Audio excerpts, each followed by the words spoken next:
নবীজি বলছে যদি কেউ ক্ষমা চাওয়ার পরে কোনো কেউ যদি ক্ষমা না করে, সেজন্য আমি নবীর সুপারিশ আশা না করে। খুব মারাত্মক কথা কিন্তু। সেজন্য নবীজি বলছেন, হে আমার উম্মত, যা জামিলা হয়েছে, যার সাথে হয়েছে, তুমি ক্ষমা করে দাও, তুমি ক্ষমা করে দাও। সে ক্ষমা চাক না চাক তুমি মাফ করে দাও। তুমি যদি মাফ করলে তোমার ইজ্জতের কমতি হয়, আমি মুস্তাফা থেকে হাসরের ময়দানে তোমার ইজ্জত বুঝে নিও। বিশ্বাস করেন, প্রতিশোধের যতটুকু শান্তি, তার চাইতে বড় শান্তি হচ্ছে মাফ করে দেওয়া। আমাকেও বলার দরকার নাই, কাউকে শোনানোর দরকার নাই। আপনার জীবনের সবচেয়ে বড় শত্রু, যে ইনডোর হোক, আউটডোর হোক, ঘরের হোক, বাহির হোক, যার সাথে আপনার বনেও না, যার সাথে চেহারা দেখতে ইচ্ছে করে না, এরকম কেউ থাকলে শুধু মনে মনে আমার দিকে তাকাই হলো কথাটা রাখার জন্য, শুধু মনে মনে বলেন, যা তোরে মাফ করে দিলাম। দেখবেন আপনার মনে এটা কেমন যেন একটা শান্তি লাগা শুরু করবে। বিশ্বাস করেন ভাই, রাগ, হিংসা, অহংকার এগুলো শয়তানের জিনিস। এগুলো নিয়ে কেউ শান্তিতে থাকতে পারে নাই, পারবেও না। হারালেই জিতা যায় না, হারালেই। অনেকে আছে কই মামলা করছে, আমি কি হারবো নাকি? দরকার হলে 10 খানি যা জমি আছে এগুলো সব বিক্রি করে দিব, তারপরও জিতে লাগবে। তো আপনি 10 খানি জায়গা শেষ করে আপনি জিতে গেলেন, এবার আপনার আছে কি? এবার আপনার ছেলে মেয়েরাই তো আপনার 14 গোষ্ঠী দোয়াই ফেলবে। বাস্তব যেটা সেটা বলেন না রে ভাইয়া? তো সেজন্য আল্লাহর ওয়াস্তে নবীর সুন্নত হচ্ছে জীবনে শান্তিতে থাকার সবচাইতে গুড ওয়ে। আল্লাহ পাক আমাদের সবাইকে বুঝার তৌফিক দান করুন। যদি আপনি আজীবন বেঁচে থাকেন, যদি আপনার কখনো মৃত্যু না হয়, যদি কখনো আপনাকে একা ঘরে কবরে থাকতে না হয়, তাহলে আপনার যা মন চায় তা করেন, যা মন চায় তা করেন। আর যদি আপনাকে একদিন মৃত্যুবরণ করতে হবে, যে কোনো মুহূর্তে কবরে একা থাকতেই হবে, তাহলে অনুরোধ রাখবো আপনার ঈমানি ভাই হিসাবে একবার ভেবে দেখবেন, একবার ভেবে দেখেন। 2টা মিনিট একটু ব্রেক দিয়ে একটু ভেবে দেখেন না, কোত্থেকে আসলাম, কে পাঠালো, কোথায় যাব, কি উত্তর দিব? আপনার সমস্ত প্রশ্নের উত্তর এখানে চলে আসবে। মনে রাখবেন, অন্যের মুখে হাসি ফুটাইয়ে যে শান্তির দেখা আপনি পাবেন, এই শান্তি আর কোথাও পাবেন না। কারণ রব বলে যে আমার সৃষ্টিকে শান্তিতে রাখে, ওই বান্দার শান্তিতে থাকার রাস্তা আমি আল্লাহই করে দিই। সুবহানাল্লাহ। তা বলে এই কথা ভুলবেন না, যার উপকার করবেন সে লাথি মারবে, যারে পড়াবেন সে আপনাকে মূর্খ বলে গালি দিবে, যাকে একটু ব্যবসার লাইন দেখাই দিবেন সে আপনাকে ভিক্ষুক বলে, গরিব বলে হেয় করবে। যার থাকার ঘর ছিল না, তাকে একটু ছাদ দিয়েছেন, সে আপনাকে একদিন ঘর থেকে বের করার প্ল্যানিং করবে। মনে রাখবেন, থ্যাংক ইউ পাওয়ার আশায় কোনো উপকার করবেন না। ওই বান্দার উপকার যেই বান্দারই হোক, ওই বান্দার উপকার এই কারণেই করবেন তার আল্লাহ যেন আপনার উপর খুশি হয়ে যায়। সুবহানাল্লাহ। তাহলে দুনিয়াতেও ইজ্জত আপনার, নিয়ামত আপনার, আখিরাতেও নিয়ামত আপনার। সবর করবেন, সহ্য করবেন, রবের রহমতের অপেক্ষার দিকে তাকাই থাকবেন। নিয়ামত আপনার আসবে, জয় আপনার হবে। ওয়াতু ইজ্জু মান তাশা ওয়াতু জিল্লু মান তাশা ওয়ালিল্লাহিল ইজ্জতু ওয়ালি রাসূলিহি ওয়ালিল মুমিনিন। রব্বুল আলামিন আমাদের সবাইকে নেককার বান্দা হয়ে দুনিয়ার থেকে ঈমান ইজ্জত নিয়ে হাসি মুখে কালিমা পড়ে যাওয়ার তৌফিক দান করুক, আমিন। আল্লাহর সামনে যাওয়ার আগে আপনাকে আমাকে কি করতে হয়? মনে রাখবেন, নামাজে দাঁড়ানো মানে রবের দরবারের সামনে দাঁড়ানো, রবের রহমতের সামনে দাঁড়ানো। সুবহানাল্লাহ। সেজন্য যত পরিপাটি হয়ে থাকতে পারবেন, আর একটু জোরে, যত স্ট্যান্ডার্ড হয়ে আপনি রবের দরবারে যেতে পারেন, এটা আপনার ব্যক্তিগত ব্যাপার। তবে যেমন তেমন করে যায়েন না, একটু প্রেজেন্টেশনটা সেভাবে করিয়েন, সুন্দর থেকে অতি সুন্দরভাবে, কারণ আপনি আপনার সৃষ্টিকর্তার সামনে দাঁড়াচ্ছেন। মনে থাকবে ইনশাআল্লাহ। এবার অজু করলেন, একটা হচ্ছে যে শরীরের অজু, আর একটা হচ্ছে মনের অজু। বুঝে বুঝে বলি সুবহানাল্লাহ। একটা হচ্ছে বাহ্যিক অজু, যেটা আমরা করি, রবের দরবারে ভিক্ষা চাই, আল্লাহ যেন আমাদেরকে এমন দয়া করে একদিন যেন আমরা মনের অজুটাও করে ফেলতে পারি। অজু করে আমরা অপবিত্র থেকে পবিত্র বানাই মুখকে, হাতকে, পাকে, শরীরকে সবকিছুকে ধুয়ে অজুর নূর দিয়ে আমরা নিজেকে পবিত্র বানাই। আল্লাহ যেদিন দয়া করবে, কলবের ওযু হয়ে যাবে, মনের ওযু হয়ে যাবে, সেই দিন দেখবেন আপনার এই অন্তর জগতে শয়তান যে সমস্ত প্রোডাক্টগুলা এন্ট্রি করিয়ে আপনার আমার ভিতর বাহির নষ্ট করেছে, হিংসা দিয়ে পরিবার ধ্বংস করে দিয়েছে, অহংকার দিয়ে সমাজের মধ্যে আধিপত্যতা বিস্তার করে মানুষের উপর জুলুম করিয়েছে, ওই সমস্ত প্রোডাক্ট যখন বের হয়ে যাবে রবের রহমতে, রবের নূর, দয়ার নূর আপনার আমার কলবে আসতে থাকবে। সুবহানাল্লাহ, আল্লাহু আকবার। উচ্চ আওয়াজ একবার বলেন না আমিন। আল্লাহর কাছে ভিক্ষা চায় বলেন আমিন। আরো জোরে বলেন। কত নামাজি পৃথিবীর বুকে নামাজে দাঁড়িয়েছে, হারিয়ে গিয়েছে রবের প্রেমে। যেখানে আপনি আমি হালকা কিছুতে নামাজ ছেড়ে দিই, সেখানে ইমাম আলী মাকাম, ইমাম হোসাইন কারবালার ময়দানে তীরের মধ্যখানে, বল্লমের মধ্যখানে, তলোয়ারের মধ্যখানে রবের দরবারে নামাজে দাঁড়িয়ে গিয়েছে। রুকুতে আছে, খবর নাই কোথায় আছে, পেটে কি খিদা আছে কি নাই মনে নাই, পিছন থেকে কে হামলা করবে কি করবে না সেই ভয় নাই, নামাজে দাঁড়িয়েছে তো হারিয়ে গিয়েছে রবের প্রেমে, রবের প্রেম সাগরে হারিয়েছে। আল্লাহ আমাদেরকেও সেই নামাজের স্বাদ নেওয়ার তৌফিক দান করুন। আমরাও যেন কখনো নামাজে দাঁড়ালে যেন রবের প্রেমের সাগরে হারিয়ে যেতে পারি। আল্লাহ আমাদেরকেও সেই প্রেম দান করুন। সিজদার কি মজা, নামাজের সিজদার কি মজা, একবার দিয়ে তো দেখেন, একবার দিয়ে তো দেখেন মন থেকে। যখন আপনার কপাল ঝুঁকার আগে দিল ঝুঁকে যাবে, আপনি নিজেই বলবেন এটার মতো শান্তির জগৎ আর কিচ্ছুই হতে পারে না, আমার রবের দরবারে মাথা ঝুঁকানোর মতো ইজ্জত আর কোনো জায়গায় হতে পারে না। সুবহান, নারে তাকবীর, আল্লাহু আকবার, নারে রিসালাত, নারে গাউসিয়া, আহলে সুন্নাত ওয়াল জামাত, আল্লামা সৈয়দ মুকাররম বারী মাদ্দাজিল্লাহুল আলী। বর্তমান যতগুলা ভালো ভালো ডাক্তার আছে, এই কিছুদিন আগে নজরে আসলো একজন অন্য ধর্মের বড় ডাক্তার বলছেন মুসলমানদের 5 ওয়াক্ত নামাজ আমার বড্ড পছন্দ। সুবহানাল্লাহ, আরেকটু আসতে। সুবহানাল্লাহ। উনি ওনার বক্তব্যে যে বিষয়টা তুলে ধরতে চেয়েছেন, যার মূল কথা হচ্ছে যে যারা 5 ওয়াক্ত নামাজ পড়বে, এই 5 ওয়াক্ত নামাজের ভিতরে যতবার রুকু করে কোমর ভাঙবে, যতবার সিজদার মধ্যে গিয়ে মাথা ঝুঁকাবে, হাত রাখবে, হাঁটু ভাঙবে, কোমর ভাঙবে, যতবার বৈঠকে বসে তার পা গুলাকে সুন্দর করে ভাঁজ করে রাখবে, যতবার পানি দিয়ে অজু করবে, যতবার মুখ ধুবে, যতবার হাত ধুবে, যতবার কুলি করবে, উনি বলছেন আমি গবেষণা করে দেখেছি মুসলমানরা যে স্টাইলে আপন রবের দরবারে নামাজের মাধ্যমে হাজিরা দেয়, এই সিস্টেমটা এই মানুষের জন্য সুস্থ থাকার জন্য, শারীরিক সুস্থতার জন্য, মানসিক সুস্থতার জন্য, রোগ প্রতিরোধ ক্ষমতা বাড়ানোর জন্য, শরীরের সমস্ত কিছুকে অ্যাক্টিভ রাখার জন্য এবং মানসিক প্রশান্তির জন্য এই সিস্টেমটা বড় দরকার। সুবহান আল্লাহ শুধু আমাদেরকে শুধু পরকালীন সওয়াব দেয় নাই, দুনিয়ার শান্তিও দিয়েছেন। যারা নামাজ পড়ে আপনার পরিচিত, তাদেরকে একটু জিজ্ঞেস করেন, আমি তো পড়ি না, তুই পড়ে কি পাস একটু বলতো। একটু জিজ্ঞেস করেন যারা নামাজ পড়ে আপনার পরিচিতির ভিতরে, তাদেরকে একটু চা খাওয়াই জিজ্ঞেস করেন, গোপন কথা তো কবে না, কারণ ভিতরে সম্পদ থাকলে এটা সহজে কেউ দেখাতে চায় না। তারপর একটু জিজ্ঞেস করেন, ভাই তুই যে, আমি তো ব্যস্ততার ভিতরে নামাজ পড়ি না, তুই তো হাজার ব্যস্ততার ভিতরে নামাজের টাইম বের করে ফেলস, তুই আমাকে সত্যি করে বলতো ভাই, তুই আমাকে বন্ধু হিসেবে বল, ভাই হিসেবে বল, ছোট ভাই হিসেবে বল, বড় ভাই হিসেবে বল, তুই আমার ভাই হিসেবে বল, বোন হিসেবে বল, যেটা হিসেবে তুই আমার বল, নামাজ পড়ে তুই কি পাস? সুবহানাল্লাহ।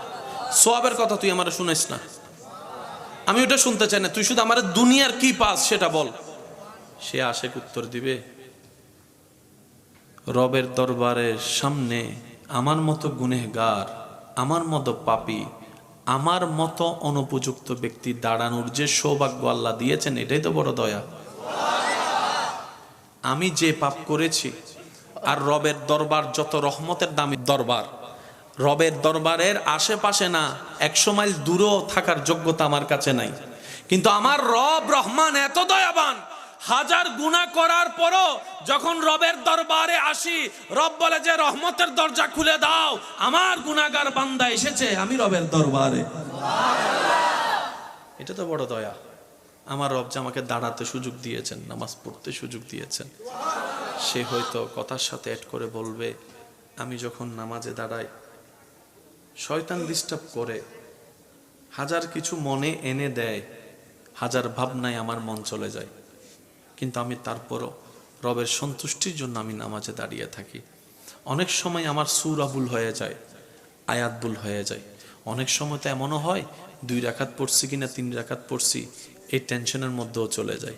অনেক সময় এমনও হয় নামাজ পড়া অবস্থায় অজু কি আছে না নাই ভেঙে গিয়েছে মনে হয়, এই টেনশনেও পড়ে যায়। কত রকমের ডিস্টার্ব হয়, কিন্তু প্রত্যেকটা ডিস্টার্ব আমার ভালো লাগে, প্রত্যেকটা জ্বালা আমার ভালো লাগে, প্রত্যেকটা বাঁধা আমার ভালো লাগে। সে জিজ্ঞেস করছে, কেন তোর এত বাঁধা ভালো লাগে? বুঝলাম না। বলে যে প্রেমের মধ্যে বাঁধা নাই সে প্রেম কখনো জমে না, যে প্রেমের মধ্যে কখনো বাঁধা হয় না সে প্রেমের মধ্যে আকর্ষণ বাড়ে না। শয়তান চেষ্টা করে আমাকে বিভিন্নভাবে প্রলোভন দেখিয়ে রবের রহমতের দরবার থেকে সরিয়ে রাখতে, আর আমি আমার শক্তি দিয়ে, ঈমানি বল দিয়ে, মহাব্বতের টান দিয়ে আমার সমস্ত কিছুকে পিছনে ফেলে আমি রবের দরবারে দাঁড়িয়ে থাকি, রবের দরবারে দাঁড়িয়ে থাকি। আমাকে শয়তান এমনও পর্যন্ত বলে, এত কিছু চিন্তা করলে এমন ইবাদত কি রব কবুল করবে? কখনোই করবে না, এমন টেনশনে ঢুকাই দিয়েছে। তারপরে আমি রুকু করা ছাড়ি নাই, সিজদা দেওয়া ছাড়ি নাই, ওযু করা ছাড়ি নাই, নামাজে দাঁড়ানো ছাড়ি নাই। ভাইরে ভাই শুন, রবের দরবারে দাঁড়িয়ে অন্তর, ব্রেইনে, মনে, শরীরে এমন শান্তি আমি অনুভব করি যেটা পৃথিবীর কোনো কাজে এই শান্তি নাই, যেটা রবের দরবারে নামাজের মধ্যে শান্তি পাওয়া যায়। সুবহানাল্লাহ। মনে রাখবেন ভাইয়েরা, আরা হন দেশি, আর্মি হন দেশি, নমাতে হারার নিয়ম, হারার শরীর, হারার ফিটনেস, হারার জীবন বেশি সুন্দর। আর না আর্মি কলর ক্যা নিয়ম মানি চলে দে সদুন আর্মি হইতো যাই এর ভর্তি হই ট্রেনিং ফালাই ও মারে না ওনারা ন জানান ফানলার কেন তো জানিলে কেন আওয়াজ দে হন না দাই দিল্লা আছে না আছে যেতে শীতকালে তারা ভরিন নামাই দি তো মনে মনে হতে আয় যদি অফিসার হইতাম পুরো যে ক্যাং করতাম মুরগি নছিল ফজর 4টা 4:30 5টা বাজি বেল বুঝছি ও তো ছোটবেলায় আমি দেয়ারা ওই মা বাপে যাতে ফরাল্লাই টুকতো আর ডাকতো তারা কি আমা নাইলে ন হয় বাংলার মা তো নবা আমা মা হদা 5 মিনিট সুখ বন্ধ ন করতে 5 মিনিট শেষ মা এর ফি যদি বাড়ি 3 দিয়ে হতে 5 মিনিট হইয়া 50 মিনিট উঠ তো সারাইব এখন কোচিংও জম ভরিব এখন কলেজও জম ভরিব এখন ওই না আর্মি কল যাতে শুধু ক্যারাং বাইলি বাজি দে সুকুলি এরে উড়ি এরে বিছানা পরিষ্কার করতে দেরি ওইলে শেষ কি করিব গা মাথার আতার দিয়ে রে হবু দে এই পুরা স্টেডিয়াম 10-12 রাউন্ড দে হারা বাদ থাই দি হটাই রাতিয়ে 9টা 10টা 11টা 12টা আর ইতার আসর তো থানা দি বেলায় বুঝছো নমতে এতাল্লাহ হদে আর্মি কলেজ জীবন কি পাক্কা টাইম টু টাইম উন শরীর দিলেও তো মনে হয় না আসলে উন আর্মি উন সামনে আর এলাই বোধ তেল দিয়ে চোরান নান মাতো না বাজে আর কেন মানুষ হত্যারও নেই করোনা হইলে মানুষ মরি যাবার সম্ভাবনা কম আছিল না বেশি আছে তো মানুষে মরণের ডরায় না ডরাই আর আর বাঙালি অকল রেকর্ড করি ফেলাই কি করোনাকালীন সময়ে করোনা হইলে ও তৈরি করোনারে ন ডরায় কিন্তু আর্মির বেতর বাড়িরে ঠিকই দাঁড়ায় এসে মাতেন না মা হদ্দে বাইন নস করোনা আছে হদ আমি বেকেনা চাই যাতে বাইরে যাতে যাই দেখে দে আর্মি মিয়েতে এতে কি মরণের ন ডরাই ডরাই দেখিয়ে আর্মির মাইরে হারুন যাতে দেওয়া শুরু করে দৈন্য যায় মাথা না বাজি হয় না আর সমাজত তুন যেদিন নে তুন বেতুড়িগি সারর আতত তুন বেতুড়িগি আরও কেন জানি বেয়াদ হইগে আগে সারর রাস্তা দিয়ে আটটু দেলে আর ভাইয়ে ফোনিক সাইকেল লইরে হালত নামে কি ও বড় কল না মাথার দে ঠিক না হ না হেডমাস্টার টিচারর দেলে দূরত্ব নামে কি তখন দে বুক সারাই দে আর এখন ডাইরেক্ট স্যার হাঁদর দে হদে স্যার একটা হাসুন স্পাইস আদব না বেয়াদব জোরা হন আবাজি বেয়াদব হয়ে দি আর জেন্ডে বেয়াদবি হয় এন্ডে জ্ঞান নতা হে জেন্ডে বেয়াদবিতা হে এন্ডে নুন নতা হে জেন্ডে বেয়াদবিতা হে এন্ডে রহমত নতা হে আর জেন্ডে রহমত নতা হে এন্ডে হনদিন শান্তি পাইতে ন ভাই যুদ্ধ কর আর হজ্জ করো শান্তি হল দে রবের রহমত হতা হন ঠিক না বে ঠিক আর কেন জোর হন ঠিক কি না আল্লাহ আমাদের সবাইকে একটু বুঝার তৌফিক দান করুন নবীজি বলছে যদি কেউ ক্ষমা চাওয়ার পরে কোনো কেউ যদি ক্ষমা না করে সেজন্য আমি নবীর সুপারিশ আশা না করে খুব মারাত্মক কথা কিন্তু সেজন্য নবীজি বলছেন হে আমার উম্মত যা জামিলা হয়েছে যার সাথে হয়েছে তুমি ক্ষমা করে দাও তুমি ক্ষমা করে দাও সে ক্ষমা চাক না চাক তুমি মাফ করে দাও তুমি যদি মাফ করলে তোমার ইজ্জতের কমতি হয় আমি মুস্তাফা থেকে হাসরের ময়দানে তোমার ইজ্জত বুঝে নিও বিশ্বাস করেন প্রতিশোধের যতটুকু শান্তি তার চাইতে বড় শান্তি হচ্ছে মাফ করে দেওয়া আমাকেও বলার দরকার নাই কাউকে শোনানোর দরকার নাই আপনার জীবনের সবচেয়ে বড় শত্রু যে ইনডোর হোক আউটডোর হোক ঘরের হোক বাহির হোক যার সাথে আপনার বনেও না যার সাথে চেহারা দেখতে ইচ্ছে করে না এরকম কেউ থাকলে শুধু মনে মনে আমার দিকে তাকাই হলো কথাটা রাখার জন্য শুধু মনে মনে বলেন যা তোরা মাফ করে দিলাম দেখবেন আপনার মনে এটা কেমন যেন একটা শান্তি লাগা শুরু করবে বিশ্বাস করেন ভাই রাগ হিংসা অহংকার এগুলো শয়তানের জিনিস এগুলো নিয়ে কেউ শান্তিতে থাকতে পারে নাই পারবেও না হারালেই জিতা যায় না হারালেই অনেকে আছে কই মামলা করছে আমি কি হারবো নাকি দরকার হলে 10 খানি যা জমি আছে এগুলো সব বিক্রি করে দিব তারপরও জিতে লাগবে তো আপনি 10 খানি জায়গা শেষ করে আপনি জিতে গেলেন এবার আপনার আছে কি এবার আপনার ছেলে মেয়েরাই তো আপনার 14 গোষ্ঠী দোয়াই ফেলবে বাস্তব যেটা সেটা বলেন না রে ভাইয়া তো সেজন্য আল্লাহর ওয়াস্তে নবীর সুন্নত হচ্ছে জীবনে শান্তিতে থাকার সবচাইতে গুড ওয়ে আল্লাহ পাক আমাদের সবাইকে বুঝার তৌফিক দান করুন যদি আপনি আজীবন বেঁচে থাকেন যদি আপনার কখনো মৃত্যু না হয় যদি কখনো আপনাকে একা ঘরে কবরে থাকতে না হয় তাহলে আপনার যা মন চায় তা করেন যা মন চায় তা করেন আর যদি আপনাকে একদিন মৃত্যুবরণ করতে হবে যে কোনো মুহূর্তে কবরে একা থাকতেই হবে তাহলে অনুরোধ রাখবো আপনার ঈমানি ভাই হিসাবে একবার ভেবে দেখবেন একবার ভেবে দেখেন 2 মিনিট একটু ব্রেক দিয়ে একটু ভেবে দেখেন না কোত্থেকে আসলাম কে পাঠালো কোথায় যাব কি উত্তর দিব আপনার সমস্ত প্রশ্নের উত্তর এখানে চলে আসবে মনে রাখবেন অন্যের মুখে হাসি ফুটিয়ে যে শান্তির দেখা আপনি পাবেন এই শান্তি আর কোথাও পাবেন না কারণ রব বলে যে আমার সৃষ্টিকে শান্তিতে রাখে ওই বান্দার শান্তিতে থাকার রাস্তা আমি আল্লাহই করে দিই সুবহানাল্লাহ তা বলে এই কথা ভুলবেন না যার উপকার করবেন সে লাথি মারবে যারে পড়াবেন সে আপনাকে মূর্খ বলে গালি দিবে যাকে একটু ব্যবসার লাইন দেখাই দিবেন সে আপনাকে ভিক্ষুক বলে গরিব বলে হেও করবে যার থাকার ঘর ছিল না তাকে একটু সাথ দিয়েছেন সে আপনাকে একদিন ঘর থেকে বের করার প্ল্যানিং করবে মনে রাখবেন থ্যাংক ইউ পাওয়ার আশায় কোনো উপকার করবেন না ওই বান্দার উপকার যেই বান্দারই হোক ওই বান্দার উপকার এই কারণেই করবেন তার আল্লাহ যেন আপনার উপর খুশি হয়ে যায় সুবহানাল্লাহ তাহলে দুনিয়াতেও ইজ্জত আপনার নিয়ামত আপনার আখিরাতেও নিয়ামত আপনার সবর করবেন সহ্য করবেন রবের রহমতের অপেক্ষার দিকে তাকাই থাকবেন নিয়ামত আপনার আসবে জয় আপনার হবে ওয়াতু ইজ্জু মান তাশা ওয়াতু জিল্লু মান তাশা ওয়ালিল্লাহিল ইজ্জতু ওয়ালি রাসূলিহি ওয়ালিল মুমিনিন রব্বুল আলামিন আমাদের সবাইকে নেককার বান্দা হয়ে দুনিয়ার থেকে ঈমান ইজ্জত নিয়ে হাসি মুখে কালিমা পড়ে যাওয়ার তৌফিক দান করুক আমিন আল্লাহর সামনে যাওয়ার আগে আপনাকে আমাকে কি করতে হয় মনে রাখবেন, নামাজে দাঁড়ানো মানে রবের দরবারের সামনে দাঁড়ানো, রবের রহমতের সামনে দাঁড়ানো। সুবহানাল্লাহ। সেজন্য যত পরিপাটি হয়ে থাকতে পারবেন, আর একটু জোরে, যত স্ট্যান্ডার্ড হয়ে আপনি রবের দরবারে যেতে পারেন, এটা আপনার ব্যক্তিগত ব্যাপার। তবে যেমন তেমন করে যায়েন না, একটু প্রেজেন্টেশনটা সেভাবে করিয়েন, সুন্দর থেকে অতি সুন্দরভাবে, কারণ আপনি আপনার সৃষ্টিকর্তার সামনে দাঁড়াচ্ছেন। মনে থাকবে ইনশাল্লাহ। এবার অজু করলেন, একটা হচ্ছে যে শরীরের অজু, আর একটা হচ্ছে মনের অজু।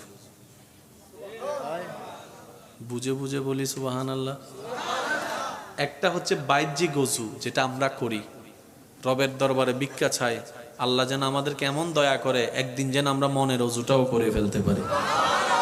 অজু করে আমরা অপবিত্র থেকে পবিত্র বানাই, মুখকে, হাতকে, পাকে, শরীরকে, সবকিছুকে ধুয়ে অজুর নূর দিয়ে আমরা নিজেকে পবিত্র বানাই।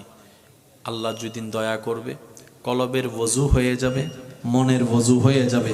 সেই দিন দেখবেন আপনার এই অন্তর জগতে শয়তান যে সমস্ত প্রোডাক্টগুলা এন্ট্রি করিয়ে আপনার আমার ভিতর বাহির নষ্ট করেছে, হিংসা দিয়ে পরিবার ধ্বংস করে দিয়েছে, অহংকার দিয়ে সমাজের মধ্যে আধিপত্যতা বিস্তার করে মানুষের উপর জুলুম করিয়েছে, ওই সমস্ত প্রোডাক্ট যখন বের হয়ে যাবে, রবের রহমতে, রবের নূর, দয়ার নূর আপনার আমার কলবে আসতে থাকবে। সুবহানাল্লাহ, আল্লাহু আকবার। উচ্চ আওয়াজ একবার বলেন না আমিন। আল্লাহর কাছে ভিক্ষা চাই, বলেন আমিন। আরো জোরে বলেন। কত নামাজি পৃথিবীর বুকে নামাজে দাঁড়িয়েছে, হারিয়ে গিয়েছে রবের প্রেমে। যেখানে আপনি আমি হালকা কিছুতে নামাজ ছেড়ে দিই, সেখানে ইমাম আলী মাকাম, ইমাম হোসাইন কারবালার ময়দানে তীরের মধ্যখানে, বল্লমের মধ্যখানে, তলোয়ারের মধ্যখানে রবের দরবারে নামাজে দাঁড়িয়ে গিয়েছে। রুকুতে আছে, খবর নাই কোথায় আছে, পেটে কি খিদা আছে কি নাই মনে নাই, পিছন থেকে কে হামলা করবে কি করবে না সেই ভয় নাই, নামাজে দাঁড়িয়েছে তো হারিয়ে গিয়েছে রবের প্রেমে, রবের প্রেম সাগরে হারিয়েছে। আল্লাহ আমাদেরকেও সেই নামাজের স্বাদ নেওয়ার তৌফিক দান করুন। আমরাও যেন কখনো নামাজে দাঁড়ালে যেন রবের প্রেমের সাগরে হারিয়ে যেতে পারি। আল্লাহ আমাদেরকেও সেই প্রেম দান করুন। সিজদার কি মজা, নামাজের সিজদার কি মজা, একবার দিয়ে তো দেখেন, একবার দিয়ে তো দেখেন মন থেকে। যখন আপনার কপাল ঝুঁকার আগে দিল ঝুঁকে যাবে, আপনি নিজেই বলবেন এটার মতো শান্তির জগৎ আর কিচ্ছুই হতে পারে না, আমার রবের দরবারে মাথা ঝুঁকানোর মতো ইজ্জত আর কোনো জায়গায় হতে পারে না। সুবহান, নারে তাকবীর, আল্লাহু আকবার, নারে রিসালাত, নারে গাউসিয়া, আহলে সুন্নাত ওয়াল জামাত, আল্লামা সৈয়দ মুকাররম বারী মাদ্দাজিল্লাহুল আলী। বর্তমান যতগুলা ভালো ভালো ডাক্তার আছে, এই কিছুদিন আগে নজরে আসলো একজন অন্য ধর্মের বড় ডাক্তার বলছেন, মুসলমানদের 5 ওয়াক্ত নামাজ আমার বড্ড পছন্দ। সুবহানাল্লাহ, আরেকটু আসতে। সুবহানাল্লাহ। উনি ওনার বক্তব্যে যে বিষয়টা তুলে ধরতে চেয়েছেন, যার মূল কথা হচ্ছে যে যারা 5 ওয়াক্ত নামাজ পড়বে, এই 5 ওয়াক্ত নামাজের ভিতরে যতবার রুকু করে কোমর ভাঙবে, যতবার সিজদার মধ্যে গিয়ে মাথা ঝুঁকাবে, হাত রাখবে, হাঁটু ভাঙবে, কোমর ভাঙবে, যতবার বৈঠকে বসে তার পা গুলাকে সুন্দর করে ভাঁজ করে রাখবে, যতবার পানি দিয়ে অজু করবে, যতবার মুখ ধুবে, যতবার হাত ধুবে, যতবার কুলি করবে, উনি বলছেন আমি গবেষণা করে দেখেছি মুসলমানরা যে স্টাইলে আপন রবের দরবারে নামাজের মাধ্যমে হাজিরা দেয়, এই সিস্টেমটা এই মানুষের জন্য সুস্থ থাকার জন্য, শারীরিক সুস্থতার জন্য, মানসিক সুস্থতার জন্য, রোগ প্রতিরোধ ক্ষমতা বাড়ানোর জন্য, শরীরের সমস্ত কিছুকে অ্যাক্টিভ রাখার জন্য এবং মানসিক প্রশান্তির জন্য এই সিস্টেমটা বড় দরকার। সুবহান আল্লাহ শুধু আমাদেরকে শুধু পরকালীন সওয়াব দেয় নাই, দুনিয়ার শান্তিও দিয়েছেন। যারা নামাজ পড়ে আপনার পরিচিত, তাদেরকে একটু জিজ্ঞেস করেন, আমি তো পড়ি না, তুই পড়ে কি পাস একটু বলতো। একটু জিজ্ঞেস করেন যারা নামাজ পড়ে আপনার পরিচিতির ভিতরে, তাদেরকে একটু চা খাওয়াই জিজ্ঞেস করেন, গোপন কথা তো কবে না, কারণ ভিতরে সম্পদ থাকলে এটা সহজে কেউ দেখাতে চায় না। তারপর একটু জিজ্ঞেস করেন, ভাই তুই যে, আমি তো ব্যস্ততার ভিতরে নামাজ পড়ি না, তুই তো হাজার ব্যস্ততার ভিতরে নামাজের টাইম বের করে ফেলস, তুই আমাকে সত্যি করে বলতো ভাই, তুই আমাকে বন্ধু হিসেবে বল, ভাই হিসেবে বল, ছোট ভাই হিসেবে বল, বড় ভাই হিসেবে বল, তুই আমার ভাই হিসেবে বল, বোন হিসেবে বল, যেটা হিসেবে তুই আমার বল, নামাজ পড়ে তুই কি পাস? সুবহানাল্লাহ। সওয়াবের কথা তুই আমার শুনাইস না, আমি ওটা শুনতে চাই না, তুই শুধু আমার দুনিয়ার কি পাস সেটা বল। সে আশেক উত্তর দিবে, রবের দরবারের সামনে আমার মতো গুনেহগার, আমার মতো পাপী, আমার মতো অনুপযুক্ত ব্যক্তি দাঁড়ানোর যে সৌভাগ্য আল্লাহ দিয়েছেন, এটাই তো বড় দয়া। আমি যে পাপ করেছি, আর রবের দরবার যত রহমতের দামি দরবার, রবের দরবারের আশেপাশে না 100 মাইল দূরেও থাকার যোগ্যতা আমার কাছে নাই, কিন্তু আমার রব রহমান এত দয়াবান, হাজার গুনাহ করার পরও যখন রবের দরবারে আসি, রব বলে যে রহমতের দরজা খুলে দাও, আমার গুনাহগার বান্দা এসেছে আমি রবের দরবারে। এটা তো বড় দয়া। আমার রব যে আমাকে দাঁড়াতে সুযোগ দিয়েছেন, নামাজ পড়তে সুযোগ দিয়েছেন। সে হয়তো কথার সাথে অ্যাড করে বলবে, আমি যখন নামাজে দাঁড়াই শয়তান ডিস্টার্ব করে, হাজার কিছু মনে এনে দেয়, হাজার ভাবনায় আমার মন চলে যায়, কিন্তু আমি তারপরও রবের সন্তুষ্টির জন্য আমি নামাজে দাঁড়িয়ে থাকি। অনেক সময় আমার সূরা ভুল হয়ে যায়, আয়াত ভুল হয়ে যায়, অনেক সময় তো এমনও হয় 2 রাকাত পড়ছি কিনা 3 রাকাত পড়ছি এই টেনশনের মধ্যেও চলে যায়। অনেক সময় এমনও হয় নামাজ পড়া অবস্থায় অজু কি আছে না নাই, ভেঙে গিয়েছে মনে হয়, এই টেনশনেও পড়ে যায়। কত রকমের ডিস্টার্ব হয়, কিন্তু প্রত্যেকটা ডিস্টার্ব আমার ভালো লাগে, প্রত্যেকটা জ্বালা আমার ভালো লাগে, প্রত্যেকটা বাঁধা আমার ভালো লাগে। সে জিজ্ঞেস করছে, কেন তোর এত বাঁধা ভালো লাগে? বুঝলাম না। বলে যে প্রেমের মধ্যে বাঁধা নাই সে প্রেম কখনো জমে না, যে প্রেমের মধ্যে কখনো বাঁধা হয় না সে প্রেমের মধ্যে আকর্ষণ বাড়ে না। শয়তান চেষ্টা করে আমাকে বিভিন্নভাবে প্রলোভন দেখিয়ে রবের রহমতের দরবার থেকে সরিয়ে রাখতে, আর আমি আমার শক্তি দিয়ে, ঈমানি বল দিয়ে, মহাব্বতের টান দিয়ে আমার সমস্ত কিছুকে পিছনে ফেলে আমি রবের দরবারে দাঁড়িয়ে থাকি, রবের দরবারে দাঁড়িয়ে থাকি। আমাকে শয়তান এমনও পর্যন্ত বলে, এত কিছু চিন্তা করলে এমন ইবাদত কি রব কবুল করবে? কখনোই করবে না, এমন টেনশনে ঢুকাই দিয়েছে। তারপরে আমি রুকু করা ছাড়ি নাই, সিজদা দেওয়া ছাড়ি নাই, ওযু করা ছাড়ি নাই, নামাজে দাঁড়ানো ছাড়ি নাই। ভাইরে ভাই শুন, রবের দরবারে দাঁড়িয়ে অন্তর, ব্রেইনে, মনে, শরীরে এমন শান্তি আমি অনুভব করি যেটা পৃথিবীর কোনো কাজে এই শান্তি নাই, যেটা রবের দরবারে নামাজের মধ্যে শান্তি পাওয়া যায়। সুবহানাল্লাহ। মনে রাখবেন ভাইয়েরা, আরা হোম দেশি, আর্মি হোম দেশি, নমাতে হারার নিয়ম, হারার শরীর, হারার ফিটনেস, হারার জীবন বেশি সুন্দর আর না আর্মি কলর ক্যা নিয়ম মানি চলে দে। হদুন আর্মি হইতো যাইয়ের ভর্তি হই ট্রেনিং ফালাই ও মারে না, ওনারা ন জানুন ফানলার কেন তো জানিলে কেন আওয়াজ দিয়ে হন না, দায়ী দিল্লা আছে না আছে যেতে শীতকালে তারা ভরিন নামাই দিই তো মনে মনে হতে আয় যদি অফিসার হইতাম পুরো যে ক্যাং করতাম মুরগি নছিল। ফজর 4টা 4:30 5টা বাজি বেল বুঝছি ও তো ছোটবেলায় আমি দেয়ারা ওই মা বাপে যাতে ফরাল্লাই টুকতো আর ডাকতো তারা কেউ আমা নাইলে ন হয় বাংলার না তো নবা আমা মা হচ্ছে অবুদ্ধ 5 মিনিট চোখ বন্ধ না করতে 5 মিনিট শেষ। মা এর ফিজুতে বাড়ি 3 দিয়ে হতে 5 মিনিট হয়ে 50 মিনিটই ওট তো সারাইব এখন কোচিংও জম ভরিব এখন কলেজও জম ভরিব এখন হই না আর্মি অকল যাতে শুধু ক্যারাং বাইলিবে বাজি দে সুকুলি এরে উড়ি এরে বিছানা পরিষ্কার করতে দেরি ওইলে শেষ কি করিব গা মাথার আতার দিয়ে রে হবু দে এই পুরা স্টেডিয়াম 10-12 রাউন্ড দে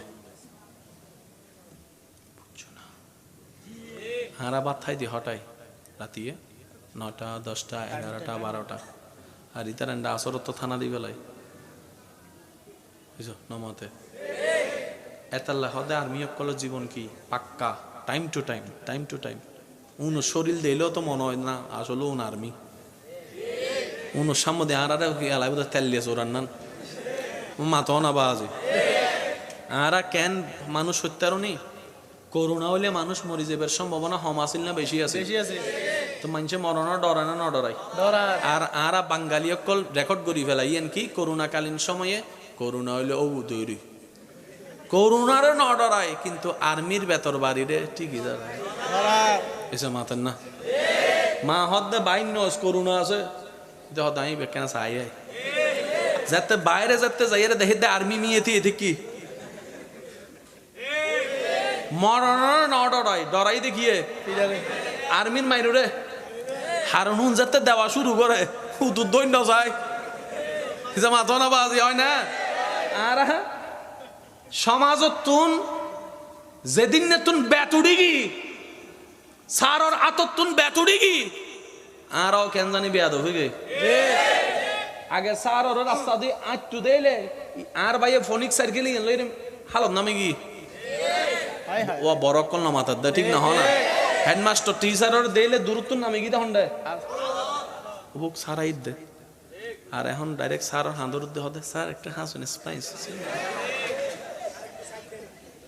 আদব না বেয়াদব জোর হন আবাজি বেয়াদব হয়ে গেদি আর জেন্ডে বেয়াদবি হয় এন্ডে জ্ঞান নতা है জেন্ডে বেয়াদবিতা है এন্ডে নূর নতা है জেন্ডে বেয়াদবিতা है এন্ডে রহমত নতা है আর জেন্ডে রহমত নতা है এন্ডে হনদিন শান্তি পাইতে ন ভাই যুদ্ধ করার হজ্জ করো শান্তি হল দে রবে রহমত হতা হন ঠিক না বে ঠিক আর কেনা জোর হন ঠিক কি না আল্লাহ আমাদের সবাইকে একটু বুঝার তৌফিক দান করুন